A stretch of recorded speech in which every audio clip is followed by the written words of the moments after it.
반갑습니다. 간호사이자 작가 김민소입니다. 저는 현재 남서울대학교 가정전문간호대학원에 일단 재학 중이고요.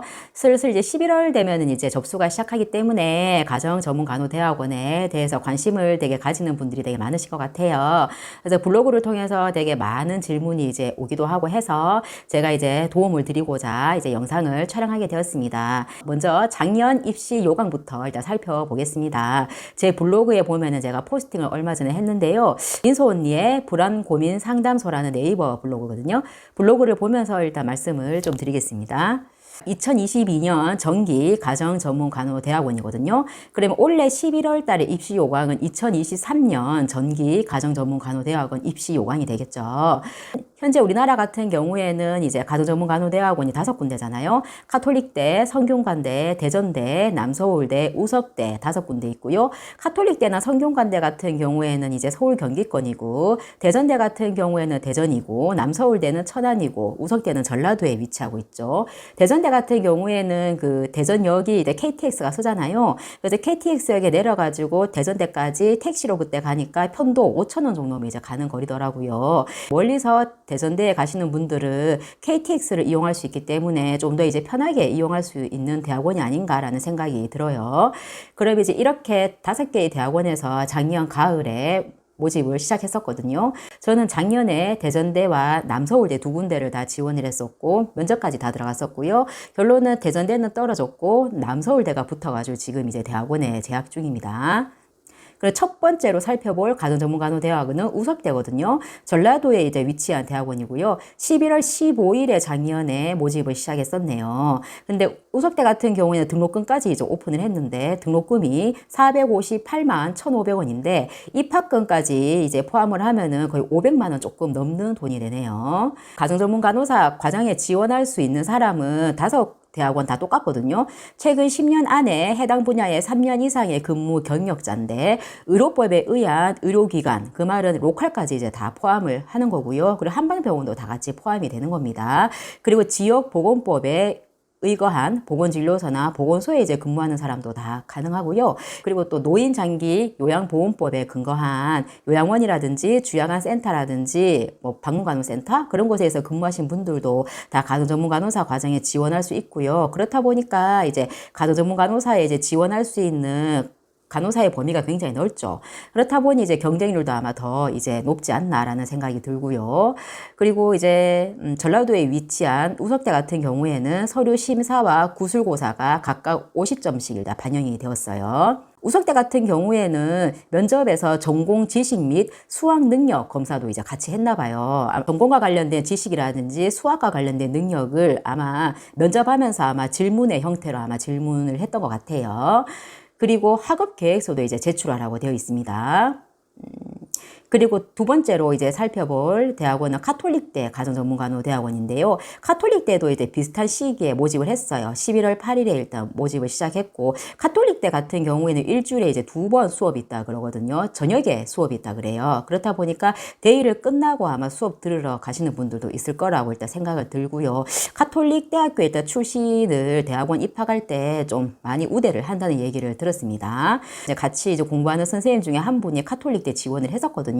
카톨릭 때는 서류에서 좀 사람을 좀 거른대요. 서류에서 사람을 좀 거르고 면접에 일단 들어가는 형태로 취하는데 공인된 영어 시험이 있는 사람만 제출하라고 되어 있네요. 똑같이 대학교에 졸업증명서 및 성적증명서가 필요해요. 저 같은 경우에는 이제 BSN 통해가지고 학사를 딴 케이스인데 전문대학교 거도 필요하고 4년제 대학교 거도 필요한 거죠. 그러면 각 대학교의 홈페이지에 들어가면은 이거를 출력할 수 있어요. 근데 컬러로 출력해야 되겠죠? 컬러로 출력하게 되면 이것도 원본이랑 똑같은 효과가 있다고 하니 구태여 내가 이거를 서류로 출력하기 위해서 이제 학교까지 가실 필요 없다는 걸 알려드립니다.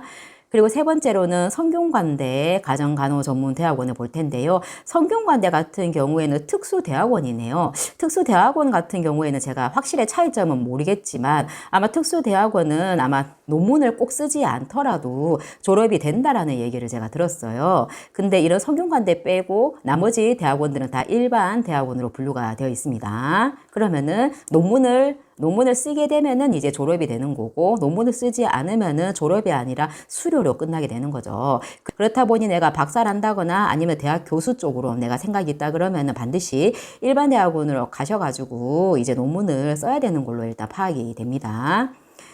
그리고 성대 같은 경우에는 다른 대학원에 비해서 일찍 접수를 시작했습니다. 10월 15일에 일단 접수를 시작했고요. 성대 같은 경우에는 어학 점수가 필수네요. 어학 점수가 필수고 서류 심사와 면접 그리고 학업 계획서가 있는데요. 여기는 학업과 관련된 나의 경력이라든지 진학하게 된 뭐 동기, 목표 그리고 나의 앞으로 전문 간호사의 미래 설계 뭐 그런 내용들이 있는 거죠.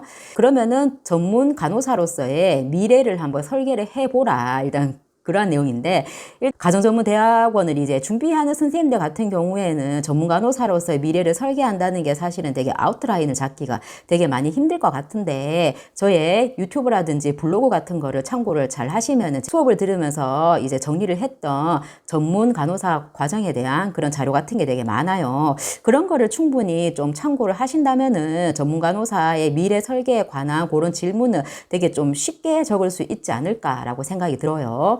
성대 같은 경우에는 일단 1등으로 10월 달에 모집했을 뿐더러 등록금도 1등이네요. 등록금이 일단 입학금 제외하고 660만 원 정도 되고요. 입학금이 117만인데 합하면은 뭐 첫 학기에 780 거의 800만 원 가량을 납부를 해야 되는데, 제가 지금 다니는 남서울대 같은 경우에는 첫 학기에 입학금 포함해서 400만 원이었거든요. 그렇게 되면 성대는 딱 2배를 내야 되네요. 그 다음에 이제 살펴볼 대학원은 제가 현재 다니고 있는 남서울대 가정전문대학원이고요. 일단 충청도 일단 천안에 위치하고 있고요. 사실 위치학적으로 봤을 때는 대전대가 이제 같은 충청도잖아요. KTX가 있다 보니까 대전대는 다니기가 조금 더 이제 수월하지 않을까라는 생각이 들어요. 경기도 일산 기준으로 일단 충청도 이제 천안까지 제가 이제 편도 거리로 3시간 좀 넘는 거리거든요. 그럼 왕복해서 거의 7시간 정도 이제 걸리는 거리라고 생각하시면 되고, 버스로는 도저히 갈 수 없는 거리입니다. 남서울대 같은 경우에도 일단 11월 초에 똑같이 이제 서류 모집을 시작을 했고요. 작년 기준으로 이제 7대1의 경쟁률이었거든요. 원래 저희 2022년도부터는 10명으로 이제 2배로 증원을 했다고 그래요. 그래서 7대1의 경쟁률을 뚫고 일단 우리 선생님들이 이제 합격을 하신 상태입니다. 일단 수업은 일주일에 한 번 일단 있는데 금요일에 수업이 1학기 동안 있었어요. 금요일에 아침 9시까지 가면은 아마 5시까지 일단 수업이 계속 점심시간 제외하고 풀타임으로 수업이 4과목 일단 했었고요. 되게 많이 좀 하루 종일 앉아가지고 일단 수업을 들었다고 생각을 하시면 되고요. 지금 2학기 같은 경우에도 똑같이 금요일에 수업이거든요. 그리고 이번 2학기 같은 경우에도 개강은 9월 첫째 주에 개강을 했는데 이제 1학기는 수업이 되게 빡빡했다 그랬잖아요. 근데 2학기 같은 경우에는 수업의 이제 시수 자체가 반으로 줄어들었어요. 그렇다 보니까 이제 수업을 들으러 가면은 3-4시간 정도만 수업 들으면 이제 집에 가도 되는 상태인 거죠. 16주 동안 이제 수업을 들어야 되는데 8주 동안만 수업을 듣되 그냥 하루 종일 이제 빡세게 그냥 수업 듣겠다라고 이제 합의를 본 거죠. 그렇다 보니까 실제 개강은 9월 2일인데 10월 넷째 주부터 일단 학교에 이제 가서 하루 종일 이제 수업을 듣게 되는 거겠죠. 대전대학교 대학원 같은 경우에는 안타깝게도 지나간 요강을 펼쳐볼 수가 없어요. 그렇다 보니까 정보를 드리기가 참 힘든데, 기억을 더듬어 본다면은 대전대 같은 경우에도 11월 초에 비슷한 시기에 서류 접수를 시작했고요. 특별히 어학 점수는 필요 없었고요. 근데 이 학교 같은 경우에도 학업 계획서를 제출했거든요. 제가 작년에 제출했던 대전대학교 대학원 학업 계획서가 메일에 있더라고요. 그래서 그 메일을 참고를 해가지고 학업 계획서에 대해서 다음 영상에서 자세하게 말씀드리도록 하겠습니다. 서울대 대학원은 서류에서는 따로 이제 학업 계획서라고 제출하지 않았지만 면접에 들어갔을 때 논문에 대해서 물어봤거든요. 그래서 대전대학교나 남서울대학교나 똑같이 질문받은 내용이 논문에 대한 내용이랑 실습을 어떻게 할 건지, 그리고 자기소개, 그 관련된 질문 3가지는 공통적인 거였습니다. 오늘은 2022년 가정전문대학원 정기 입시 요강에 대해 가지고 비교해 보았습니다. 정보가 도움이 되셨길 바라고요. 그 다음에 준비한 영상은 학업 계획서와 면접에 관한 구체적인 이제 내용입니다. 잘 들어보시길 바랍니다. 이상은 간호사이자 작가 김민소였습니다. 감사합니다.